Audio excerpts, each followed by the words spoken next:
I mean, when they first started doing stories about me, ladies and gentlemen, they referred to me as the most connected with his audience host out there because I'm a trailblazer in so many ways.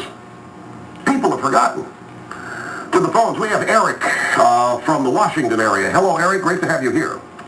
Hi, Russ. How are you? Fine. Thanks much. Good. Just wanted to say thanks for taking my call, first-time caller. And I am currently active duty military, been in the military for about 8 years, and I appreciate you putting out the story about my 3 brothers being charged with assault. They're not blood brothers, they're brothers that, I've served with. The 8 years I've been in the military, I've supported naval special warfare for the majority of it, and am familiar and have worked with these guys for the better part of the last year and a half directly that were involved in that operation for September. And it strikes me with nothing but fear as to what's taking place.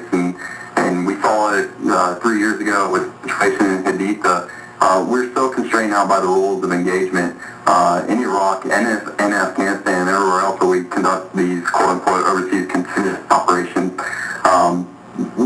This guy was fighting us, and the SEALs used the absolute force they deemed necessary to subdue him, to take him into custody so that he could be turned over to the Iraqis. A fat lip, a bloody lip for a guy who murdered 4 Blackwater people, hung them over a bridge and burned their bodies.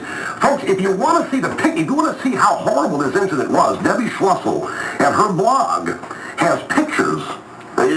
I warn you before going and looking at them, pictures of the militants celebrating the deaths, and the corpses are still hanging over the bridge here. And the guy that did it was captured by these 3 SEALs and bloodied up a little bit. And now they're being charged criminally. I don't know how you guys keep doing what you do. First, they charge you by reputation with rape in Haditha, and you got members of Congress joining that.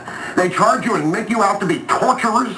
You're out there defending freedom and liberty. You sign up, you're enlisted, and you're under assault by your own country. I don't know how you do what you do.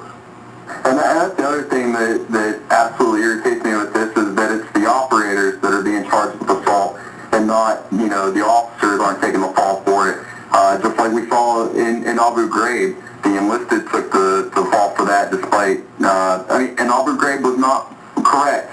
And that's another thing I want to make clear in this is, the alleged assault that took place was as the team was on target and preparing to capture or kill this guy, and they could have killed him, but they chose to, take him into custody despite him fighting them. Eric, can you hang on? I got a commercial break. Can you hang on? Yeah, right. All right.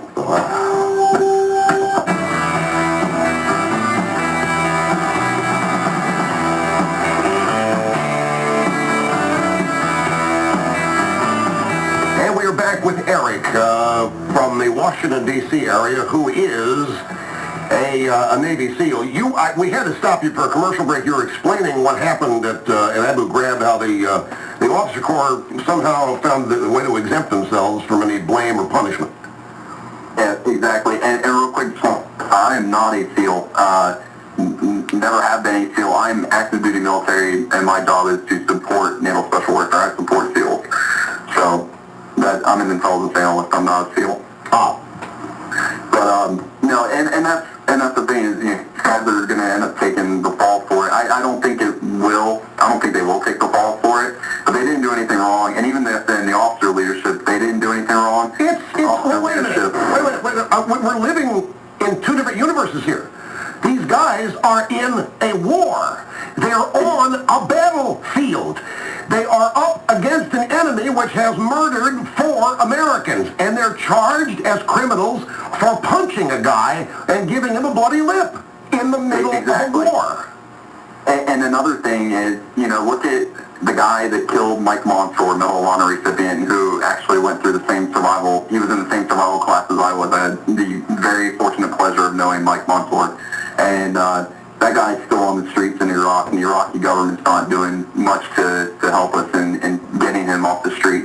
But if, he is captured, be prepared for some street justice to come on that. And you know what?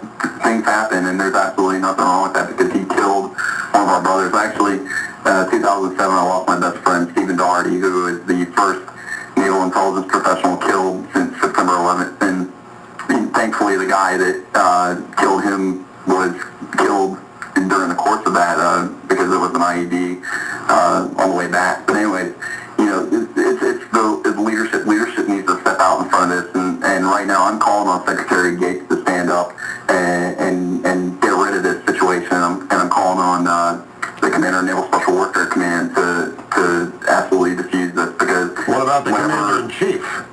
Well, I don't hold much faith in him, but I better watch my words on that so I don't get charged with treason or mutiny. But, and I'd also like to say right now, you know, you were talking a little bit about Afghanistan earlier. It's absolutely unsatisfactory that President Obama, use that term loosely, President, had took so much time to quote-unquote debate the situation.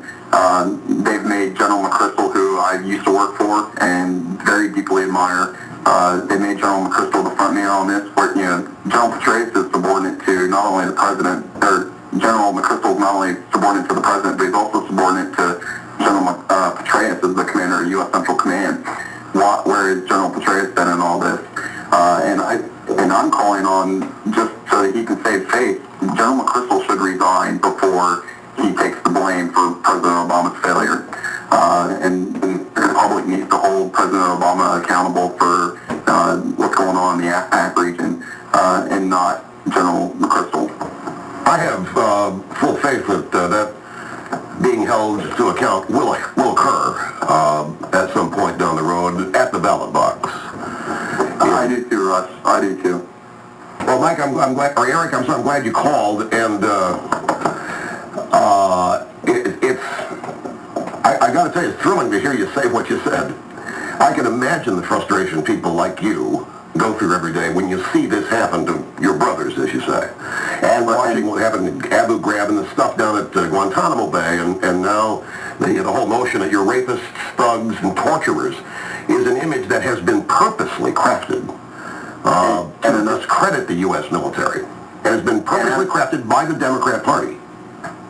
Exactly, and I can tell you right now, the sentiment amongst the intelligence community, because not only am I, you know, in the military, but I'm also an intelligence professional, and the consensus amongst the intelligence community is proceed with caution, because you don't know what's going to happen down the road to basically who's going to see your analysis, is it going to be made public, and are you going to be chastised for it? So everybody's proceeding with caution, and which means the United States is on defense. Well, everybody's on defense right now in the Department of Defense, unfortunately, and